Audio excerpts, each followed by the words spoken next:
Hi hello నమస్తే welcome to Dhatri నేను మీ ఐశ్వర్య. ఈ రోజు మనతో పాటు ఉన్నారు language trainer and motivational speaker Vijaya Bangaru గారు. మేడం నమస్తే. నమస్తే అండి. సో మేడం, బేసిక్గా ఇప్పుడు మ్యారేజ్ అయిన తర్వాత ప్రతి ఒక్క హస్బెండ్ వైఫ్ ఇద్దరు వర్కింగ్ ప్రొఫెషన్ ప్రిఫర్ చేస్తున్నారు. సో ఇప్పుడు మ్యారేజ్ అయిన తర్వాత వాళ్ళు ఉన్న రెస్పాన్సిబిలిటీస్తో పాటు ఈ ప్రొఫెషనల్ అండ్ పర్సనల్ లైఫ్ ఎలా బ్యాలెన్స్ చేస్తే డిస్టర్బెన్స్ రాకుండా మూవ్ ఆన్ అవుతారు? మీరు మంచి టాపిక్ అడిగారండి. Thank you madam. ఇదేంటంటేనండి, ఇది వరకు అంటే కొన్ని సంవత్సరాల కిందట వైఫ్ అండ్ హస్బెండ్లో ఓన్లీ హస్బెండ్ మాత్రమే పనిచేసేవాడు. ఎందుకంటే అప్పుడున్న పరిస్థితులకు ఈ కాస్ట్ ఆఫ్ లివింగ్ చాలా తక్కువగా ఉండేది కాబట్టి హస్బెండ్ పనిచేసి వస్తే ఆ ఇల్లు గడిచిపోయేది. So they use to live very simple life అన్నమాట. సో ఇప్పుడున్న పరిస్థితులు ఏంటంటే వైఫ్ అండ్ హస్బెండ్ కంపల్సరీగా పనిచేయాల్సిందే. సో వాళ్ళ క్వాలిఫికేషన్స్ తగ్గట్టు కంపల్సరీగా పనిచేయాల్సిందే. చేయాల్సి వచ్చినప్పుడు ఏమవుతుందంటే ఇద్దరు కలిసి కంపల్సరీగా ఒకరికొకరు హెల్ప్ చేసుకోవాలి. ఫస్ట్ ఆఫ్ ఆల్ ఎందుకు హెల్ప్ చేసుకోవాలి అంటే, మరి అతను పనిచేస్తున్నాడు, ఈమె కూడా పనిచేస్తుంది కదా. సో ఇద్దరు బయటికి వెళ్ళిపోయారు ఒక టైంకో. సో ఇద్దరు ఏం చేసుకోవాలంటే, అంటే పెళ్లి కాకముందే, అంటే పెళ్లి కాకముందే ఒకసారి మీ ఇద్దరు కూర్చొని మాట్లాడుకోండి. సో ఫస్ట్ పెళ్లి కాకముందు నువ్వు జాబ్ చేస్తావా? కంపల్సరీనా? ఎస్, నేను జాబ్ చేస్తాను. ఎస్, నువ్వు జాబ్ చేస్తా, నాకేం ప్రాబ్లం లేదు అని మీరు ఒక మాట అనుకున్నప్పుడు ఏమవుతుందంటే కంపల్సరీగా వర్క్ కూడా మీరు షేర్ చేసుకోండి. సో ఈ వర్క్ నేను చేయాలి, ఈ వర్క్ నువ్వు చేసుకోవాలి, సో దట్ మనం ఇద్దరం తొందరగా బయటికి వెళ్ళిపోవచ్చు అనేది వాళ్ళు ముందే వాళ్ళు మాట్లాడుకుంటే చాలా మటుకు ఈ మిస్అండర్స్టాండింగ్స్ ఉండవండి.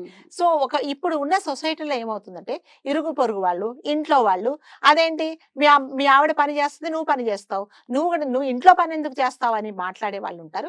మీరు అస్సలు అలాంటి వాళ్ళ మాటలు పట్టించుకోకండి. ఈ సొసైటీ ఎప్పుడు ఏదో ఒకటి ఎవరినో ఒకటి అనకపోతే సొసైటీకి తోచదు.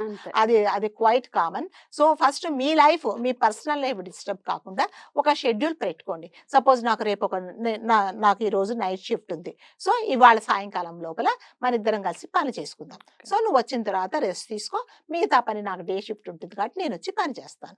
సో బయట గ్రోసరీ, సో ఇద్దరం కలిసి ఒక రోజు వెళ్దాం. So this is only mutual understanding. అంతేగాని దీన్ని ఒక చిన్న సమస్యను పెద్ద సమస్య లాగా చూపించి అటుపక్క పేరెంట్స్కి చెప్పి సో వాళ్ళ మధ్యలో వచ్చి ఇన్వాల్వ్ అయ్యి, అదేంటి మా అమ్మాయి కూడా నీకులాగే పని చేస్తుంది కదా, నువ్వు అస్తమానం మా అమ్మాయి ఎందుకు పని చేయలేనా? అమ్మాయి వరకు వాళ్ళు, అదేంటి మావాడు మగవాడు, ఇది ఒక ట్యాగ్ ఉంటుంది కదండి మగవాళ్ళకి, మావాడు మగవాడు పని ఎందుకు చెయ్యాలి, నువ్వు పని చెయ్యాలి అని వాళ్ళను అసలు ఎంటర్టైన్ చేయకండి. వాళ్ళు పేరెంట్స్ పెద్దవాళ్ళు అయినా కూడా కొన్ని విషయాలలో పేరెంట్స్ ఏంటంటే ఇంటర్ఫియర్ కాకుండా ఉండటమే చాలా మంచిదండి. సో వాళ్ళ పేరెంట్స్, పిల్లలు వాళ్ళ నిర్ణయాలు వాళ్ళనే తీసుకొనియండి. మీరు మధ్యలో పోయి అది ఇది సలహాలు అయితే ఇవ్వకండి. ఎందుకంటే let them settle their problems. ఎప్పుడైతే వాళ్ళ ప్రాబ్లమ్స్ మేము సెటిల్ చేసుకోలేము, మేము మాకు సొల్యూషన్ దొరకటం లేదు అన్నప్పుడు మాత్రమే అటువైపు పేరెంట్స్ కానీ ఇటువైపు పేరెంట్స్ కానీ మీరు ఇంటర్ఫియర్ అండి. సో ఇవన్నీ ఏంటంటే, అమ్మ ఇదిగో ఈయన వచ్చారు ఆఫీస్ నుంచి, నాకేం హెల్ప్ చేయట్లేదండి ఈవిడ చెప్పగానే తల్లి అంటుంది, అదేంటి నువ్వు కూడా ఆయనతో పాటు సంపాదిస్తున్నావు కదా, నువ్వు అలా అయితే వచ్చేసేమ్మా ఇంకా ఉండకని తల్లి చెప్తుంది. చాలా మంది తల్లులు ఈ మధ్య అలాంటి పనులు చేస్తున్నారు. అట్లాగే హస్బెండ్ తల్లిదండ్రికి చెప్తే, అదేంట్రా నువ్వు మగవాడివి, ఆ ఆడపిల్లలంటే అన్ని పనులు చేసుకోవాలి, ఆమెకు పెళ్లి కాకముందు తెలీదా, కాబట్టి నువ్వు అలాంటివి ఏం పట్టించుకోకు, నువ్వు కావాలంటే దాన్ని వదిలేసే, నీకు రేపు రాత్రి ఇంకొక దాన్ని పెళ్లి చేసుకొని, కొంతమంది అంటే తెలివిలేని తల్లిదండ్రులు కూడా అలాంటి మాటలు మాట్లాడుతున్నారు. కానీ అలాంటి ప్రాబ్లమ్ తల్లిదండ్రులుగా బాధ్యత ఏంటంటే ఇద్దరిని కూర్చోబెట్టి వాళ్ళిద్దరికి సర్ది చెప్పడం అనేది చాలా ఇంపార్టెంట్. అది ఎవరు చేయటం లేదు. కాబట్టి ఎవరైతే జాబ్ చేస్తున్నారో అమ్మాయి కానీ అబ్బాయి కానీ మీరు బ్యాలెన్స్ చేసుకోండి. అది ఇది రెండు, ఇది కూడా ఇంపార్టెంటే. అంటారు కదా, లైఫ్ జీతం లేకపోతే జీవితం లేదు, జీవితం లేకపోతే జీతం లేదు. అంతేనా? మీకు జీతం రాకపోతే మనం ఏం వేషాలు వేయలేము కదా. అసలు లైఫ్ అనేది లేకపోతే మీరు జీతం తీసుకొని ఏం చేయలేము. మీకు ఆకలి అవుతే కాస్త బ్రెడ్ ఇస్తే తింటారు, కానీ 100 రూపాయలు ఇస్తే ఏం చేస్తారు? ఏం చేయలేరు. కాబట్టి ఈ రెండు మనకి లైఫ్ లో ఇంపార్టెంటే.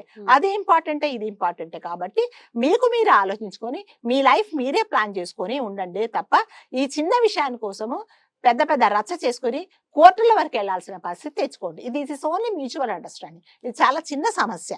సో మీ ఇద్దరు జాబ్ చేస్తే మీరే కంఫర్టబుల్ గా ఉంటారు, మీరే 2 డబ్బులు ఎక్కువ సంపాదించుకుంటారు. Exactly. మీ లైఫ్ మీరు హాయిగా బతుకోవచ్చు కదా. అట్లాగే చక్కగా 6 నెలలకో 3 నెలలకో ఇద్దరు కలిసి చక్కగా ట్రిప్‌లకి వెళ్ళండి. సో ఒకటే 24 అవర్స్ ఆఫీస్ అంటే ఎవరికైనా కూడా విసుగొస్తుంది అంతే. కాబట్టి అలా మీకు మీరే ప్లాన్ చేసుకొని హ్యాపీగా ఉండాలి తప్ప చిన్న చిన్న సమస్యలను తల్లిదండ్రుల వరకు తీసుకెళ్ళకండి. మీ ఇద్దరికి సమస్యలుంటే మీ ఇద్దరి ప్రైవసీ టైంలోనే మాట్లాడుకోండి. వేరే వాళ్ళ ముందు, తల్లిదండ్రుల ముందు మీ ప్రాబ్లమ్స్ చెప్పకండి. ఇంకా మేమిద్దరం సాల్వ్ చేసుకోలేము, ఇది పెద్దవాళ్ళకి చెప్పాల్సిందే అన్నప్పుడు మాత్రమే చెప్పండి. అంతే. నేనిచ్చే సలహా అయితే అది. చాలా సింపుల్ గా, స్వీట్ గా, రైట్ గా చెప్పారు మేడం. థ్యాంక్ యూ అంతే. So much. Thank you so much.